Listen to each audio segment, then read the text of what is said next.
throw the ball. Lepore leaves the game. Doug Littlejohn, that sprinting type wide receiver, is in, as well as Chris Barilli now for Lakewood St. Ed. 2nd and 13 early in the second quarter. Justin Abraham straight back to throw, has time, has a man open. That's Larry Holmes on the right side. He's inside the 5-yard line. Matt Hamilton finally knocked him out and saved the touchdown. But boy, I'll tell you, Larry Holmes was open. Yes, he was. Excellent route by Larry Holmes. He turned the cornerback around. Nice soft throw right in the corner of the field. Excellent catch. They spot the ball just inside the 5-yard line, where it's 1st and goal. Ryan McKenna now comes out of the Elder lineup. They put a little more beef on that line. Abraham calling signals. Lakewood St. Ed trying to tie this one up. Here's Lepore over the right side. He's in for the St. Ed touchdown.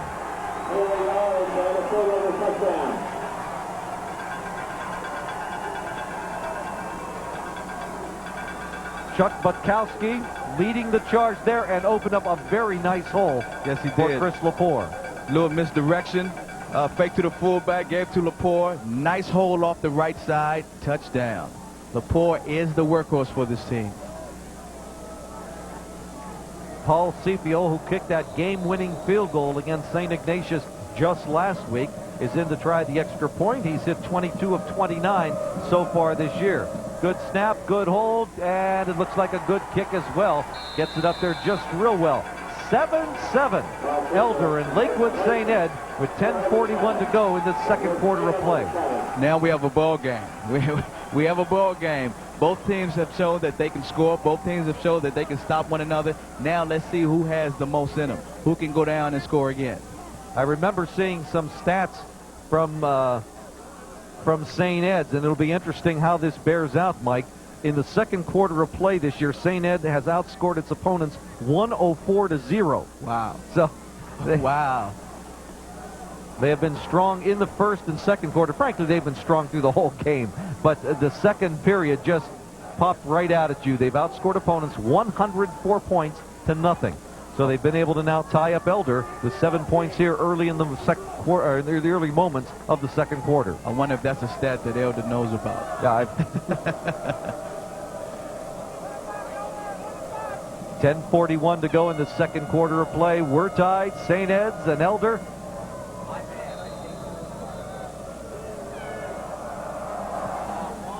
DeFranco kicks this one, taking it about the 2-yard line. I should say that Sowers takes it up.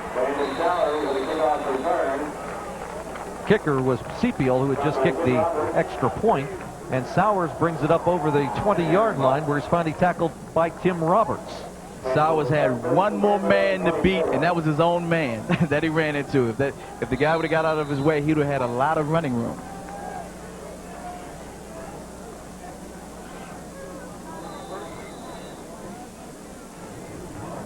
We have an equipment timeout. Sowers going over to the lineup. Maybe needs chin strap repaired or...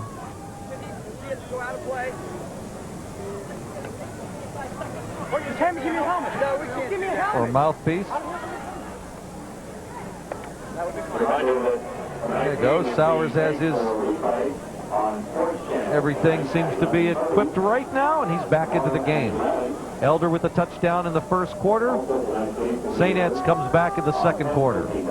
You know, Papo, Sowers just grabbed someone else's helmet. I hope that's not a deterrent for him when he's running the ball, because I think he grabbed somebody's helmet that was a little bigger than his. While he's running, and hopefully the helmet won't fall down over his eyes.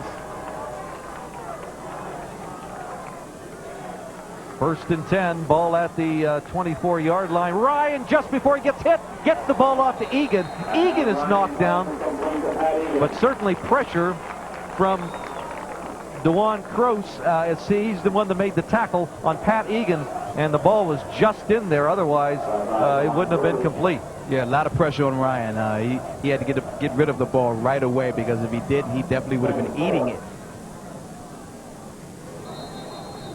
Ryan Strahan was the defensive lineman coming in very hard on Adam Ryan. And again, Sowers getting some equipment repair right around the line of scrimmage from one of the officials as the ball is advanced up to the 31-yard line, where it'll be a 2nd down and 4 for the Panthers. You know what happens is when you grab someone else's helmet, now the chin strap doesn't fit. You got big earpieces in your ear, and you're sitting back there trying. You want to look good when you're out there playing. You don't want to have a big helmet on that's just flopping all over the place. Plus, you want to feel good. This is the give to Sowers, and he's met at the line of scrimmage.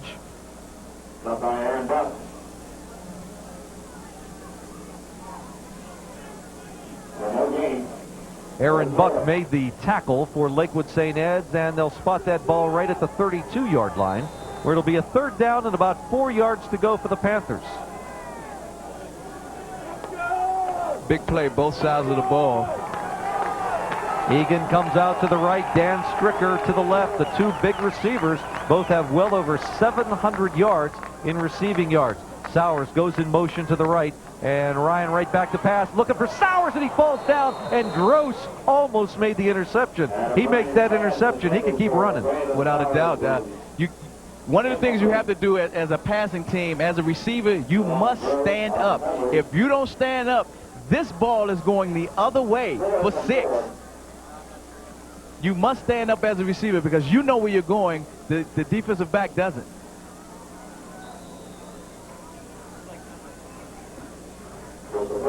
Elder going back to punt, facing a 4th and 4. Dan Stricker is back to do the punting chores. Gets a good snap and a very low kick. Gets a spin around the 35-yard line, and it's finally down by the Panthers at the 33. That one barely cleared the line. It looked as though it was about to hit one of the linemen in the head with a line drive. Well, Dan is also a very good pitcher and outfielder, so it was almost like a throw to home. I don't know, Papo. Again, being a former punt returner, I think you get in that kind of situation, they're not expecting you to run the ball. You pick that one up and you go with it. I'm just daring like that, though. I understand. At the 34-yard line, 1st and 10 for the Eagles from Lakewood St. Ed.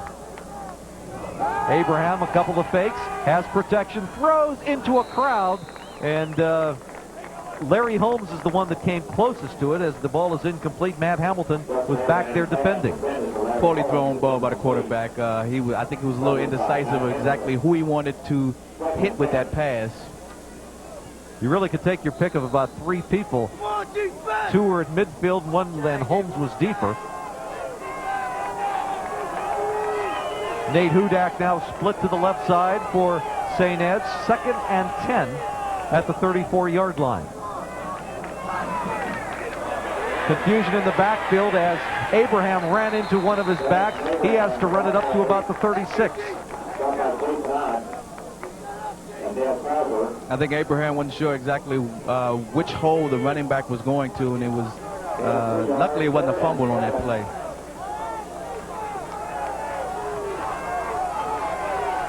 Dale Krauser made the tackle. As we take a look, and there you see, Abraham took a shot right when he turned from Mike Prado. 3rd and 7 now at the 36-yard line for Lakewood St. Ed. Abraham to throw, looking left. Evades one tackler, has a lot. That's coming, but a guy is open and he can't hit him. Oh my, the tight end, Dan Novak, or that was Doug Littlejohn, covered by Dale Krauser, but Littlejohn had broken free and just was overthrown. Yeah, it was actually a reaction by Littlejohn. He saw the quarterback scrambling, and he went outside, turned, ran upfield. He was wide open. Oh, just off the fingertips. Chris Lepore standing back at about the 23-yard line, getting set to punt for St. Ed's.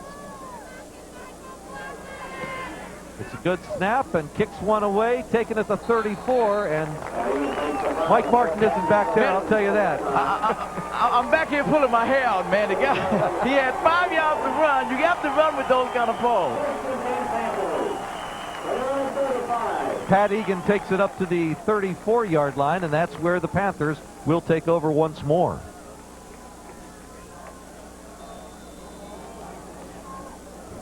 Very comfortable night for a football game on the west side of Cincinnati. 8 minutes, 5 seconds to go in the second quarter of play. The Elder Panthers and Lakewood St. Ed Eagles all tied up at 7 apiece. This is Ryan trying to make something. He's rushed hard and finally knocked down as he gets over the 35-yard line. Ryan Burt knocked him down. You know, Papo, the reversal on this play that happened for St. Edwards earlier, when the quarterback was scrambling, there were two receivers standing right next to each other that didn't move. If at least one of the receivers would have turned upfield, he would have had an opportunity for a big play. But they both stood there. When the quarterback is scrambling, you have to move.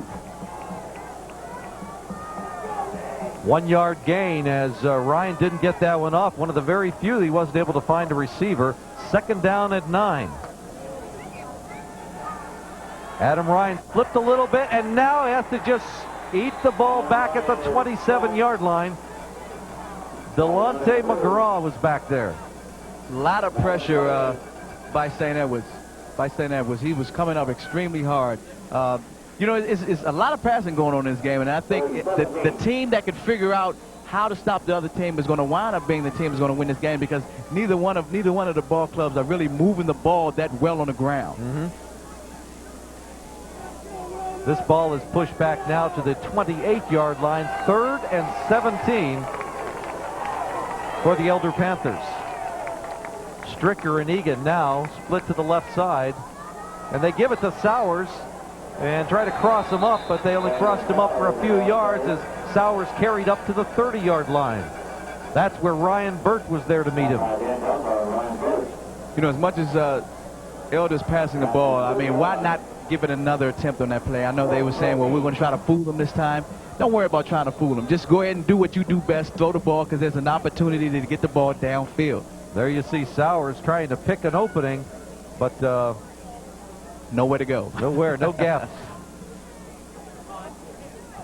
There's Stricker standing back, and he boots this one high, and he gets a pretty good roll. 20, down to the 15, and it's still rolling down around the 13-yard line. Down at the 13-yard line. 57 yards with no return on the punt. Well, Stricker hit a line drive last time he kicked it. This time he gave it a nice shot, and that would have been a high fly ball. Yes, it would have been. And on top of it, he got a nice friendly roll to go with it.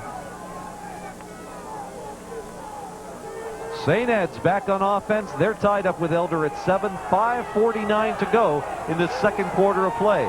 Littlejohn, who is considered a backup on offense, has spent a lot of time. He split to the left. Abraham gives to Lepore, and there are just too many bodies in there for Lepore to make any progress. Nowhere to run off the right side of St. Edward's offensive line. Elder's defensive line is stacking everything up front. Nick Nicastro among those making the tackle. You could have given that to a few people, though. Pretty good gang tackling there on the part of the Panthers. Second down and 8. The ball is right at the 16-yard line.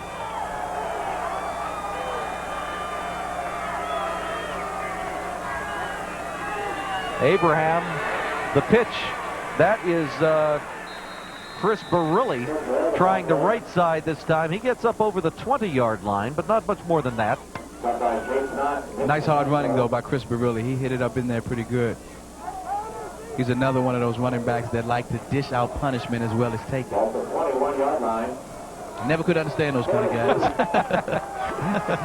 He'd rather run away from him. Step away from him, make him miss.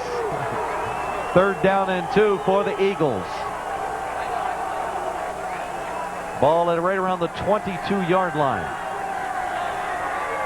Abraham, the long count, gives to the first man through. That's Lepore, and Lepore is met right after he gets the ball.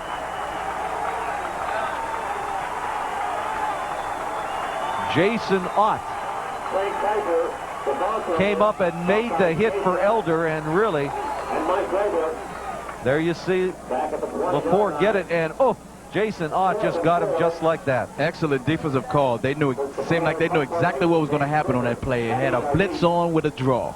You'll be hearing Jason Ott's name a lot tonight, and he is a young man who's already committed to Ohio State to play his college ball. As Lepore makes a kick, it doesn't make it quite to midfield. It rolls out of bounds right at about the 47-yard line in front of the bench. It's 7-7 between Elder and Lakewood St. Ed's. This is the high school game of the week on Sports Channel.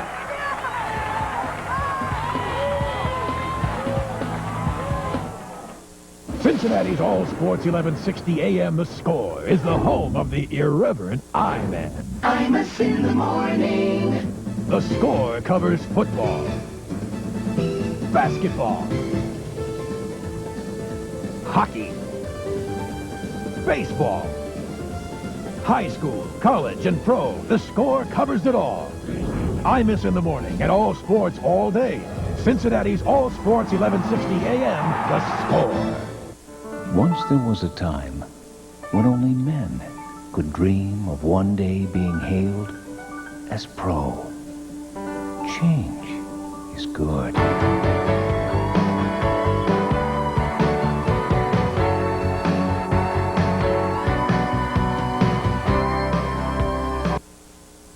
On Sports Channel, at last, Women Go Pro. He was the greatest, and now in this first-time television offer comes the one boxing video you will want to watch over and over. Legends of the Ring, Ali. I talk too much and I'm cocky and I need a good beating. Why don't somebody just give that old guy a pension or retirement? From his early beginnings, Ali was brash. I'm knocking out all bones. And if you get too small, I'll knock you out. If you like to lose your money, be a fool and bet on Sonny. He's too ugly to be the world's champ. The world's champ should be pretty like me. I'm young, I'm handsome, I'm fast, I'm pretty, and can't possibly be beat. You're being extremely truculent. Whatever truculent mean, if that's good, I'm that. This collectible boxing treasure captures the spirit of Ali and shows why he is still the greatest. Keep the camera moving because I'm kind of fast. Have your credit card ready and call 1-800-526-9229 to order Ali, Legend of the Ring, for only $19.98 plus shipping and handling. That's 1-800-526-9229 to get the video that covers his entire phenomenal career. Sorry, no CODs. Welcome back to Cincinnati, Ohio, everyone. 7-7 between the Panthers of Elder and Lakewood St. Ed Eagles. Elder back on offense. Adam Ryan, chase, gets away from one man, running to his left side, throws down, has Egan wide open, 25, 20-yard line, around the blocker, down to the 10, and finally wrestled down inside the 10-yard line. They haven't brought him down yet. He's still running. Egan says, nobody tackled me. Chris Lepore is finally the one that I think stood him up and knocked him backwards. However, I'm not sure that Egan ever was knocked off his feet. Excellent poise by Ryan. He was running around. He was in trouble, dodged around a little bit, kept his head up and just looked downfield, saw Egan on the sideline and watched his little nifty run by Egan, followed his blocking well and said, come on, guys, the whole team, everyone, try to bring me down.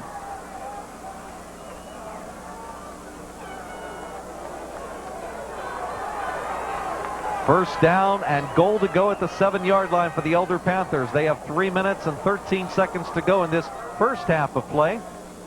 Straight back to pass. Quick drop by Ryan, trying for Stricker. Got him! Touchdown, Elder.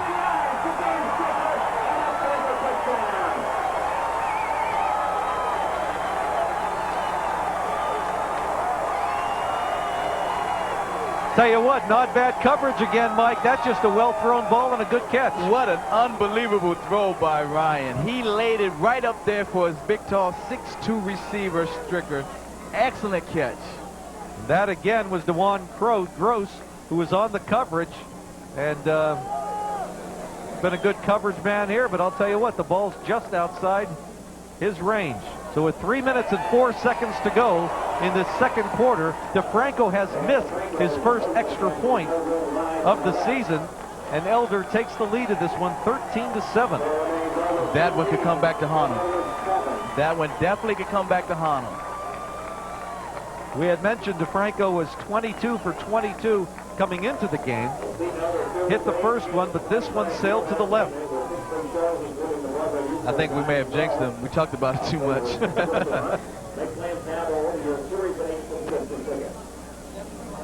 Stay with us at halftime when we'll visit with the athletic directors from Elder and Lakewood St. Edward. Listen to the Elder High School Marching Band, and we'll take a look at the AE Door halftime stats. There's going to be some interesting stats for this one. We've had a great deal of passing, not a great deal of success on the ground from either of these teams. Somebody told me the other day it's a very low-scoring game, very low scoring. I'll tell you, there's more offense than I think a lot of people would have expected already. Yeah, that's right. I think field position has a lot to do with it. I think Elder has been put in some great field positions all afternoon. Dan Stricker, who just caught that touchdown pass, is getting ready to kick off for the Panthers.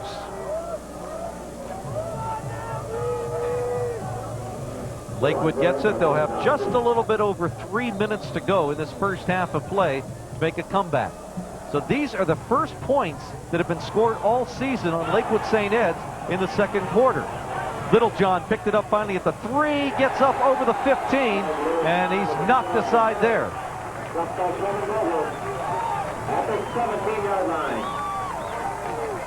There the scoring drive, 3 plays, 47 yards, and the one that scored, Ryan to Stricker, covered 7 yards.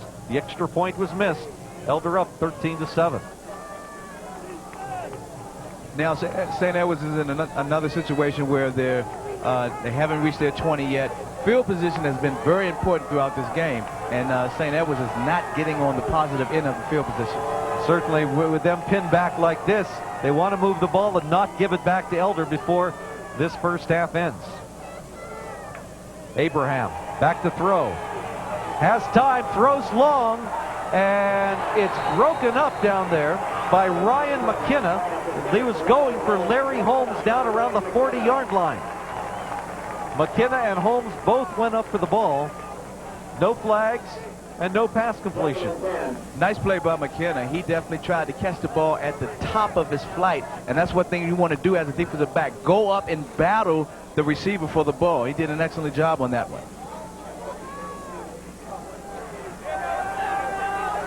McKenna is only 5'7", 155, a senior. Got up pretty good with that one because Holmes is quite a bit bigger. He's 6'1".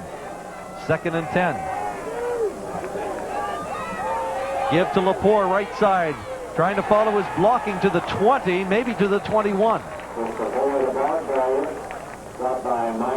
I think Elder's defense is determined not to let Lepore be the person that was going to blow this game open, and they are doing an excellent job containing him.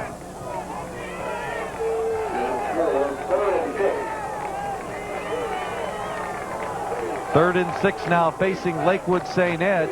And again, if they don't get this one converted, they'll give the ball back to Elder with just a little under 2 minutes to go in this first half. And with Elder's passing game, that may be enough time to try to get something done. Abraham fakes to Littlejohn, coming across. He was looking for Holmes, but Holmes wasn't looking back at the passer. I don't think Holmes is ready for that ball. I think he was expecting the ball to be thrown with some air up under it a little bit further downfield. Luckily, that pass wasn't picked off.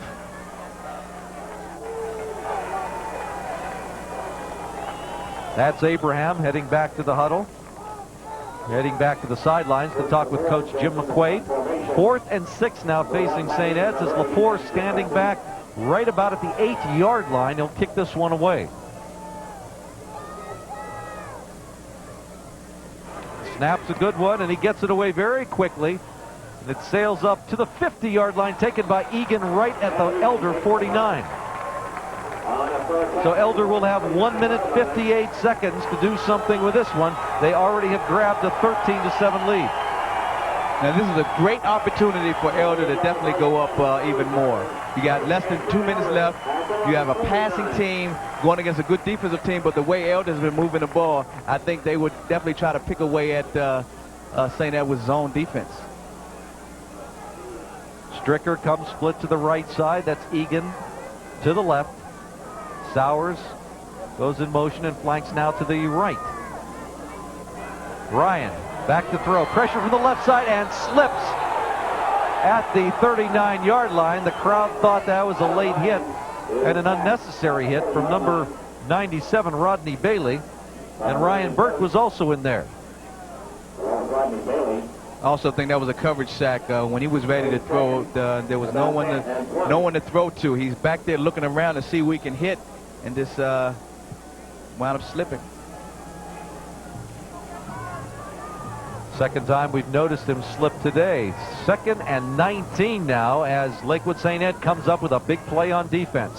1 minute, 18 seconds to go in this first half. Here's the give to Sowers. Sowers scoots to the 45. He's up to the 50, and he's finally tracked down there by number 1, Delonte McGraw.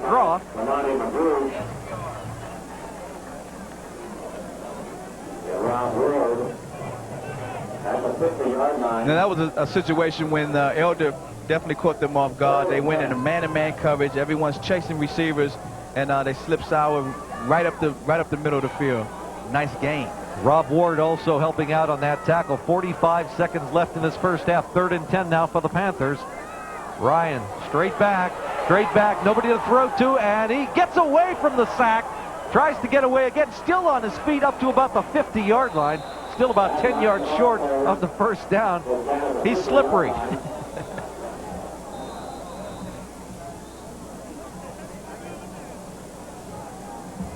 Brian Strahan made the tackle, but watch him operate back here, and just slippery like one of those grease pigs. That looks like some old Roger Staubach film there. Guys slipping through tackles. You know, one of the things that Elder was doing early that they stopped doing was throwing the ball in the middle of the field. The middle of the field is wide open. They have their receivers running outs when they need to be running hooks. At least send someone in the middle of the field. Interesting that you mentioned Roger Staubach, because the coach of Lakewood St. Ed's, Jim McQuaid, his dad used to be the assistant coach. There you see Jim McQuaid. His dad was assistant coach for Purcell back in the days when Roger Staubach was the starting quarterback for Purcell. His dad later went up and helped start the program at Warren JFK, and now Jim McQuaid is the coach at Lakewood St. Ed's. However, has a great deal of family still in the Cincinnati area, so here's a homecoming for him in sorts, but he wants to come back and win here. Dan Stricker will stand back to punt for the Elder Panthers, and he'll step back at about the 36-yard line. Dewan Gross and Chris Lepore back in double safety for Lakewood St. Ed. Stricker, another good kick, backs up Gross. Gross just lets it go into the end zone. So we only have 21 seconds to go in this first half of play, and Lakewood St. Ed will come up and eat that up quickly and then go into the locker room and try to plot how to come back from a 6-point deficit. Yeah, you, as a quarterback, you just take a knee. You try not to put yourself in another situation where something could happen as wind up getting a turnover and Elder getting the ball deep in their territory.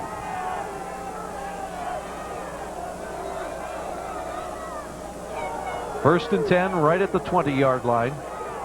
21 seconds to go.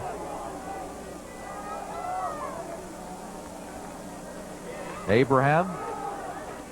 Give to Lepore and let Lepore take and give out a little more punishment before the half ends. Apparently didn't watch that Wisconsin Northwestern game where the ball got loose, and they're still talking about that in Madison. That is the end of the first half of play, where the Elder Panthers have taken a 13-7 lead over the Eagles from Lakewood St. Ed's. This is the high school game of the week on Sports Channel. The young lady's watch has been turned in here at the press office.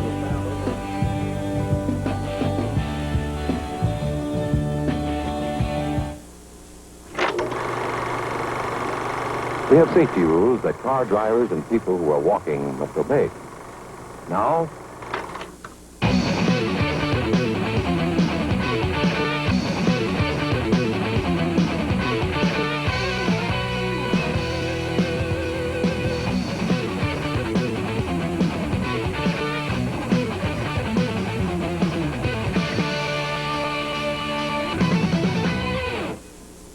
the copier is all the clamped.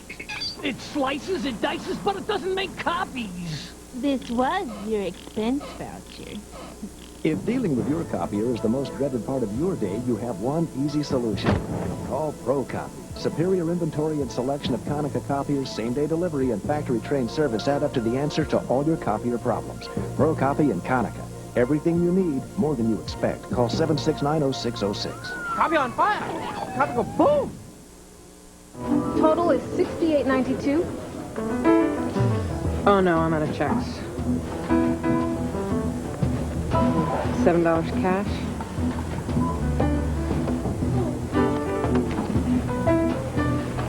Do you take this? The one card? We sure do. Okay. Should use that card more often. The One Card from Bank One. Looks like a credit card, works like a check. In Floyd's Knobs, Indiana, people drive for miles around just to see Don Ballard. Because when it comes to car repair, well, there's not much he can't fix. You see, Don's the type of guy who believes that doing a job right and saving money go hand in hand. So he begins each job with a trip to AutoZone. Sure, it's a 20-mile drive. There are other parts stores along the way. But for Don, when it comes to getting the right part for the right price, there's just no place better than AutoZone. Tired of running around looking for the best sandwich deal in town? Stop and come to Arby's. Because right now, every Arby's sub is on sale for only $1.69. You heard right. $1.69 subs now at Arby's. Try a roast beef or turkey sub, a scrumptious Philly beef and Swiss, hot ham and Swiss, Italian sub, or French dip. Take your pick. Every one is only $1.69. You save over $1. The $1.69 sub sale now at Arby's, but only for a limited time. This portion of tonight's Game of the Week is brought to you by the Ohio Lottery. Welcome back to Cincinnati, everyone. We're at halftime at Elder High School, where the Elder Panthers have a 13-7 lead over the Eagles from Lakewood St. Ed's. Anytime there's a parade or a big civic function in greater Cincinnati or this region, you could always count on the Elder High School Marching Panthers being there. The band director is Steve Geist. They've traveled many places across this nation and won a great many awards. Let's give them a listen as they're playing a medley of Beatles tunes.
We're at Elder High School in Cincinnati, 13-7. Elder leading Lakewood St. Ed's.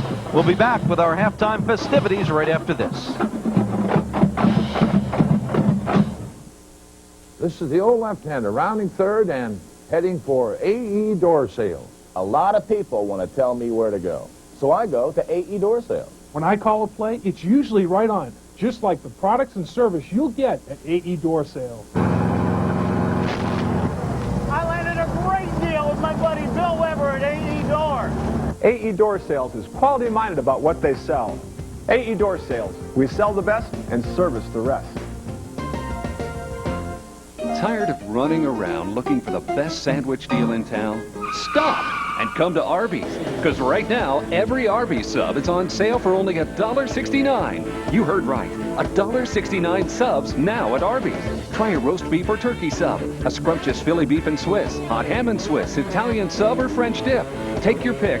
Every one is only $1.69. You save over $1. The $1.69 sub sale now at Arby's, but only for a limited time.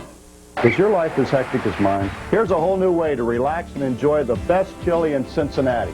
JTM Express, Cincy-style chili and spaghetti. From the microwave to the table in just seconds. No mess, just delicious Cincy-style chili and spaghetti for families on the go. A great two-way, anytime, anywhere. Hey, sit down, relax, and enjoy a convenient bowl of the best chili in Cincinnati. Thanks, JTM. JTM Express available now at your local grocery or convenience store. Cincinnati's All Sports 1160 AM The Score is the home of the irreverent I-Man. Imus in the morning. The Score covers football, basketball, hockey, baseball, high school, college, and pro. The Score covers it all. Imus in the morning and all sports all day. Cincinnati's All Sports 1160 AM, The Score. That was then. This is now, the MAC Now. The MAC Now is a weekly show that highlights the teams, players, and coaches in the Mid-American Conference, both on and off the field. From Eastern to Western, Miami to Kent, the MAC Now provides your weekly fix of Mid-American Conference action. The MAC Now is available on most of these stations, so come on, get with the program. Check out the MAC now.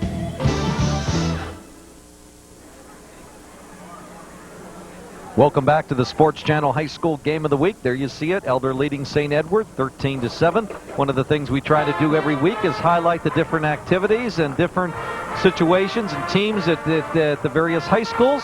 And earlier before tonight's game, Mike Martin had a chance to talk to the athletic directors from Elder and Lakewood St. Ed. Thanks, John. I'm here with the two athletic directors from St. Edwards, Jack Brenza, and from Elder, Dave Dabell. First, Jack, let's go to you. Congratulations. I understand congratulations is in order. Thank you, sir. Yes, the United States Department of Education voted us a Blue Ribbon National School of Excellence. We're the only private school in the state of Ohio to receive this award this year. What are some of the things that you would like for everyone to know about your school? Other than going into computers for every classroom, our wrestling team's going for their 13th state championship. We have 44 state champion individuals in wrestling. Our hockey team's going for their 8th state title. It'll be our 4th in a row this year if we accomplish that feat. Well, hopefully this will be a great night for you, and have a good day. Thank you very much. Dave, this is a very exciting evening for you. Tell me a little bit about the academics with your school. Well, Elder High School is really noted, I think, for its high academic standards. We're now going to be celebrating our 75th anniversary as a school, and we've been preparing for that over the last 3 years. We've redone all of our classrooms. We also have added computers. We have over 100 computers in a number of different rooms, and really excited about, I think, the 21st century. And that's really what we want to prepare for. You're in the pit, an exciting night. You have to be pumped up about the whole evening. Oh, it's really exciting. And, you know, Elder High School, I think it's known for its enthusiasm, known for its support and its fan support. And I think tonight you're going to see that. You know, we expect a good crowd, probably 7,000, 8,000, maybe 9,000 people here in the pit.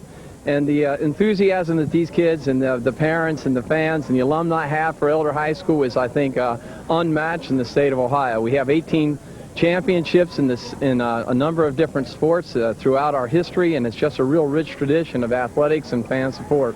Thank you very much. All right. John, 2 great schools, 2 great athletic directors. Back to you. Thank you, Mike, and thanks to Dave and Jim and their athletic departments and coaching staffs for helping us preparing and implementing the game tonight. We'll be back with the AE Door half. 10-0 McDowell.